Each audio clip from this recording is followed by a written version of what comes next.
नमस्कार दोस्तों, मैं हूं अभिषेक इनामदार एंटरटेक चैनल से। और आज हम दो ऐसे प्रोडक्ट्स को कंपेयर करने वाले हैं, दो ऐसे प्रोसेसर्स को कंपेयर करने वाले हैं जो कि आप अगर हेवी से हेवी काम कर रहे हो या कोई गेम खेल रहे हो, बड़े से बड़ा इतना भी हेवी होने दो या कोई भी आपका 3D का काम होने दो, रेंडरिंग का काम होने दो, कुछ भी होने दो, ये दोनों प्रोसेसर्स खाली लेट्स मतलब आप बताओ क्या काम करना है, बस वो काम आपके लिए कर देंगे। किधर जाने का पत्ता बोल। दो प्रोसेसर ये है, पहला है इंटेल की तरफ से और उसका नाम है कोर अल्ट्रा 9 285K और राइजन की तरफ से है राइजन 9 9950X3D। ओके, जो बताऊंगा नहीं, चलो तो सबसे हम पहले हम इसके स्पेक्स देख लेंगे। इसके स्पेक्स आपको सामने दिखा देता हूं। ठीक है, तो इसमें आपको कोर्स मिलेंगे 24 और 24 थ्रेड्स, 24 कोर 24 थ्रेड्स। राइजन में आपको Zen 5 आर्किटेक्चर के ऊपर बनाया है X3D 16 कोर 32 थ्रेड्स। इसमें बेस जो स्पीड है 3.7 gigahertz up to 5.7 gigahertz. AMD के लिए AMD का है 4.3 gigahertz up to 5.7 gigahertz. L3 cache 40 MB और राइजन का 128 MB जो ये 3D V कैश है। हम इसके ऊपर एकदम फुर्सत से बात करेंगे। ओके, तो इसका TDP है 125 वैट, राइजन का है उसका 170 watt TDP। Sorry, TDP actually क्या करता है मैं आपको बताता हूँ। TDP is a thermal design power. Okay, so basically आपका जितना हीट वो डेसिपेट कर पाता है उसको अच्छी तरह से हैंडल कर पाता है। तो वो राइजन के पास क्लियरली थोड़ा ज़्यादा है, वो ज़्यादा वैट्स के ऊपर वो डेसिपेट कर पाएगा उसको। गेमिंग के लिए ये सबसे बेहतरीन माना जाएगा। अगर आप गेम्स खेलते हो, हेवी गेम्स खेलते हो, तो इसको लेकर आप आराम से कोई भी मतलब आप फ्लाइट सिमुलेटर लो, मेडल फॉर ऑनर खेलो या जितने भी आपके हेवी गेम्स हैं, साइबर पंक खेलो, ये सारे चीज़ उसमें आराम से कवर हो जाएंगे। एब्सोल्युटली कोई प्रॉब्लम नहीं।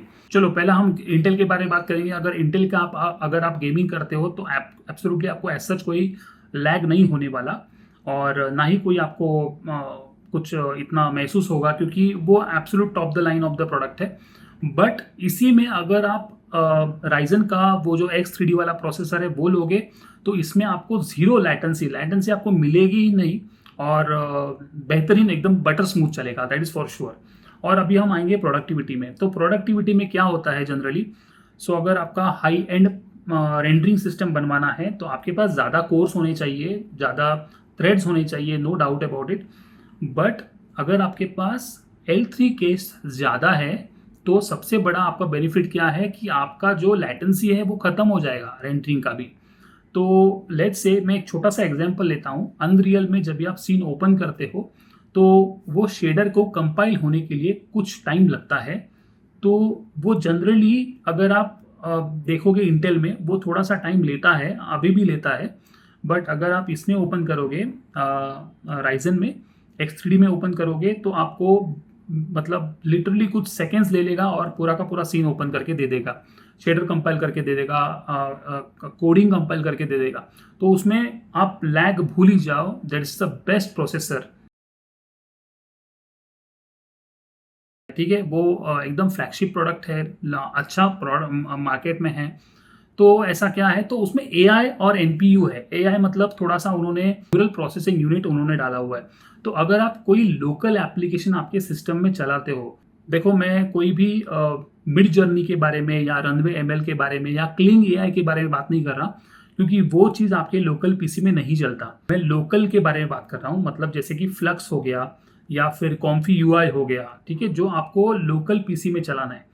तो मेरा ऐसा मानना है कि देखो आपको ही पता है कि AI का जो काम करता है वो प्रोसेसर के ऊपर तो कोई काम नहीं करेगा। वो काम किस में करेगा, आपके ग्राफिक कार्ड के ऊपर करेगा। बिकॉज ग्राफिक कार्ड के ऊपर एक अलग वैरायटी है AI के ऊपर काम करने के लिए, ठीक है ना। उसके पास एक पूरा का पूरा सिस्टम है AI को हैंडल करने के लिए। तो हम एक छोटे प्रोसेसर के ऊपर क्यों हम उसको मतलब एक्सपेक्टेशन रखेंगे कि ये AI में परफॉर्म करना चाहिए। जेमिनाई लो, ChatGPT लो, ये क्या आपके लोकल सिस्टम में नहीं चलने वाला, ठीक है। वो मैं रूल्ड आउट करूंगा, ये मुझे इतना प्लस पॉइंट नहीं लगा इंटेल के लिए। हालांकि हाई एंड प्रोसेसर में उन्होंने एक चीज़ की है कि उनका वैट कम खींचता है। मतलब आप जब भी रेंडरिंग लगाते हो तो वो हीट कम होता है। दैट इज देखने मिला है कि उनका प्रोसेसर हीट कम होता है। But whereas compare to अगर आप राइजन को देखोगे, X3D को देखोगे, तो वो हीट होता है।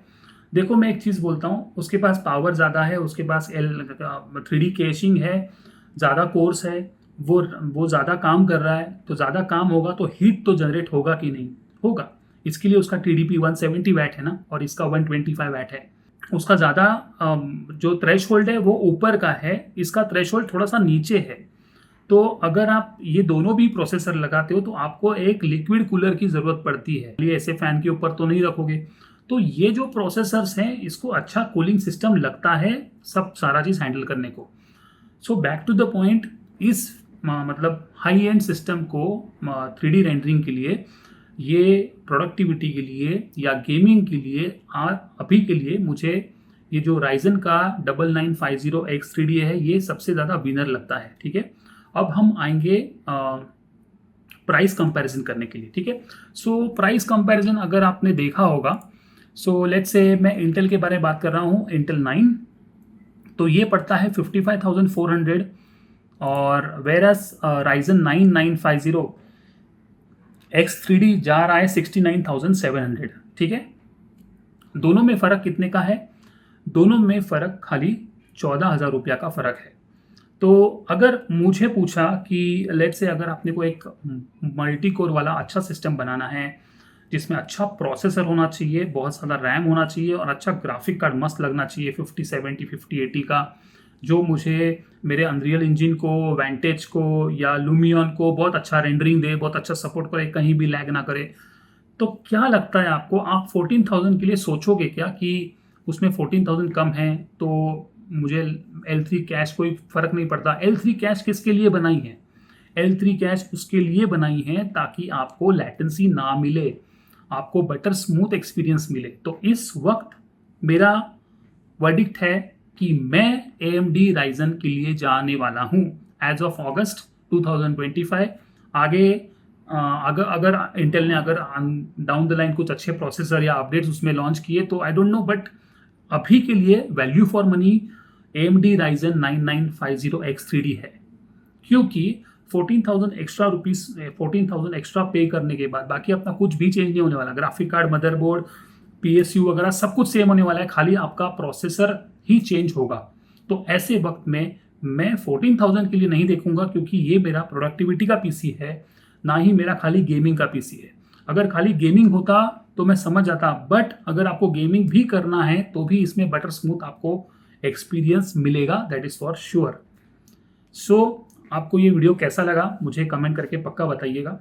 सो गाइस, ऐसे वीडियो बनाने के लिए ना बहुत सारा रिसर्च करके, बहुत सारा समझ के, ऑफकोर्स सॉफ्टवेयर का नॉलेज थोड़ा सा बैकग्राउंड है होने के कारण थोड़ा सा आसानी पड़ती है, बट उसके लिए थोड़ा रिसर्च करना पड़ता है। इसके लिए आप पक्का सब्सक्राइब करना ताकि मेरे सारे वीडियोज़, टेक के वीडियोज़ आप तक पहुंच जाए जल्दी। सब्सक्राइब पक्का करना ताकि ये चैनल ग्रो हो और आपको अच्छे अपडेट्स मिले और मैं और एनकरेज रहूँ ऐसे वीडियोस बनाने के लिए। सो मिलते हैं नेक्स्ट वीडियो में, तब तक के लिए बाय बाय।